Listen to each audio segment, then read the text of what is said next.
La délégation, rien que le mot peut faire peur. Pour beaucoup, déléguer, c'est comme lâcher le volant alors que l'on est en train de conduire. Ça donne l'impression que vous allez perdre le contrôle ou que rien ne va se passer comme prévu. Et d'un autre côté, vous savez également que ça pourrait vous soulager sur certaines tâches du quotidien. Voyons pourquoi ça peut être difficile de déléguer et comment commencer à déléguer simplement. Pourquoi c'est si difficile de déléguer? Parfois, vous avez l'idée que tout dépend de vous et que personne ne saurait faire les choses comme vous. En déléguant, vous pouvez penser et vous dire « si je délègue, il va falloir expliquer ce que j'attends, vérifier le travail, reprendre si besoin ».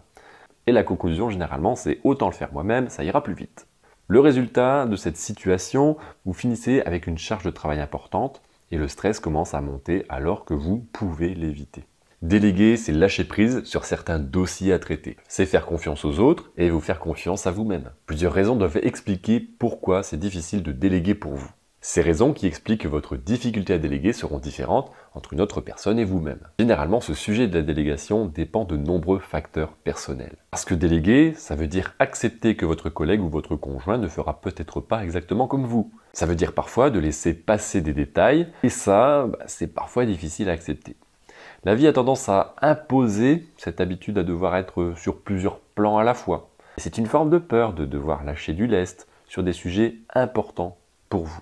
La délégation, ce n'est pas juste refiler le sujet, le bébé à quelqu'un d'autre. C'est apprendre à faire confiance, que d'autres idées peuvent émerger, peut-être que ces idées seront meilleures que les vôtres ou complémentaires à la vôtre. La délégation, c'est aussi s'alléger, être plus sereine parce que vous savez que vous n'êtes pas seul. Cela vous permet de faire d'autres tâches où vous avez besoin de plus de concentration, de passer plus de temps pour ça, et en même temps augmenter votre expertise et votre valeur dans votre travail. J'ai une bonne nouvelle pour vous, déléguer ça s'apprend. Si vous débutez dans cet exercice, commencez par de petites tâches, avec peu de conséquences s'il y a des loupés, si vraiment la délégation vous inquiète.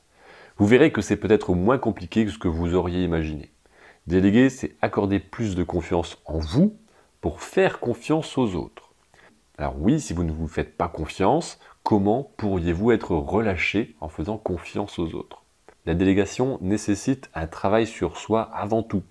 Ensuite, plus on délègue, plus cela devient facile et possible. Et avec le temps, vous allez vous rendre compte que tout n'est pas forcément obligé d'être parfait pour que cela fonctionne. Déléguer est une tâche qui se travaille et se développe avec le temps. Alors bien sûr, déléguer la première fois ne sera pas aussi facile et évident que la 10e fois. Vous allez comprendre pourquoi vos collègues font des erreurs, ou pourquoi ont-ils tapé complètement à côté du travail attendu. Est-ce que vous avez été assez clair de votre côté sur les consignes? Est-ce que vous avez été assez présente pour suivre le bon déroulement du projet et des tâches à mener? Etc. etc. Il y a de nombreuses façons de déléguer des tâches. Il n'y a pas une méthode type, c'est une méthode qui va vous représenter. Alors la prochaine fois que vous avez un sujet important à traiter, demandez-vous, est-ce que je suis la seule personne à pouvoir le faire? Puis-je confier certaines tâches à d'autres? Vous verrez qu'il y a certainement des sujets que vous pouvez transmettre à vos collègues. Et pour certains d'entre eux, ce sera une occasion de développer de nouvelles compétences, de devenir plus polyvalent et d'être valorisé dans leurs fonctions également. Si vous avez besoin d'aide pour déléguer ou pour toute autre mission d'accompagnement d'une équipe, regardez en dessous de cette vidéo en description, vous aurez tous les détails pour me contacter pour trouver ensemble une solution adaptée à vos besoins. Merci de m'avoir suivi jusque-là, on se retrouve bientôt pour une nouvelle vidéo pour que chaque jour compte.